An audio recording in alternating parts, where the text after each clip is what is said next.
Olá a todos e a todas, sejam bem-vindos ao canal da Monografia Perfeita. E hoje a gente vai falar sobre algo que é muito sensível, que é a parte de apresentação de gráficos e tabelas nos resultados do artigo científico. Bem, por que eu estou falando que é algo sensível? Porque a maior parte dos pesquisadores, tanto os jovens acadêmicos como os mais experientes, eles sempre desejam apresentar em tabelas os resultados da pesquisa, sempre gostam de apresentar gráficos.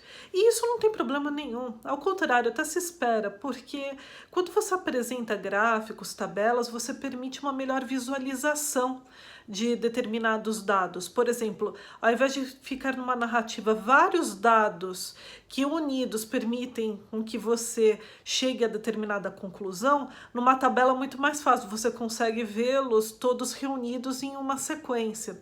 Inclusive até existem vários cursos sobre data visualization, que é exatamente como tornar as informações mais visuais e mais fáceis para se compreender, né? E chegar a determinados resultados, determinadas análises. Mas a minha questão não é essa. Eu considero que é importante. É claro que existe um trabalho para apresentação visual em tabelas, gráficos, porque só faz sentido apresentar os dados, os resultados da sua pesquisa científica em gráficos, tabelas, se realmente isso vai facilitar com que o leitor, a leitora e os integrantes da banca ou avaliadores da revista científica compreendam melhor a informação e cheguem de forma mais fácil aos resultados que você obteve na sua pesquisa. Então, como eu disse, é principalmente quando você precisa reunir várias informações, por exemplo, idade de determinado grupo de pessoas pesquisadas, determinada etnia, se isso envolver esse tipo de informação, se fizeram determinada conduta ou não, se tiveram passagem em determinado local ou não. Ou seja, para você conseguir visualizar todas essas informações, é melhor tabelar. Se você está fazendo o levantamento, uma revisão de literatura, então você está analisando as conclusões dos artigos e artigos científicos e pesquisas acadêmicas sobre determinado tema, então é interessante tabelar para quê? Para que seu leitor compreenda data, por exemplo, a evolução cronológica da pesquisa sobre determinado tema, data mais resultados da pesquisa. Então, tudo depende do que você vai fazer, mas precisa facilitar a leitura.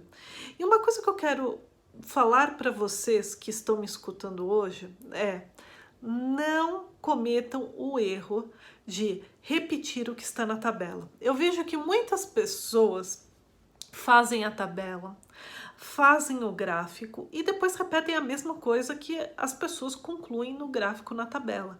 Não, claro que precisa ter uma conexão entre o texto narrativo e as tabelas e os gráficos, né? Então, se você está falando sobre determinados resultados e apresenta o gráfico, o parágrafo anterior precisa se conectar com o gráfico, isso é fato.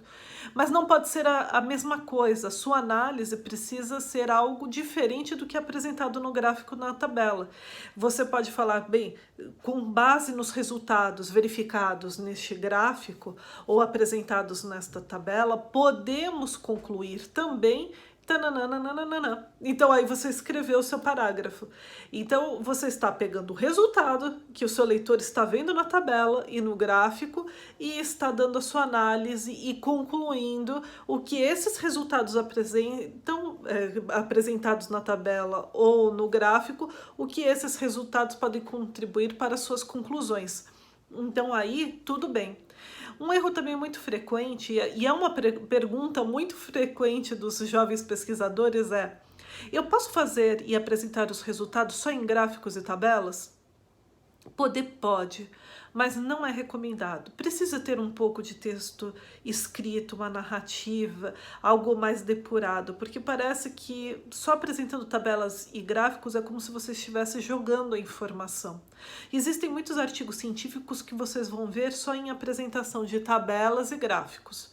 Só que aqueles artigos recomendados de alto impacto, eles também têm um texto, mesmo que sejam 3 parágrafos, né, intercalando as tabelas. E principalmente no encerramento dos resultados precisa ter um texto escrito, porque você precisa encerrar aquele tópico, mostrar a sua conclusão, mesmo que seja um parágrafo, mas você precisa escrever algo para que aquele leitor não veja só como se você estivesse jogando os resultados para ele por meio dos gráficos e falando, olha, leitor, olha, leitora, leia, está tudo aqui e é isso a minha pesquisa. Né? É importante ter esse trato e esse tratamento das informações passadas no artigo científico.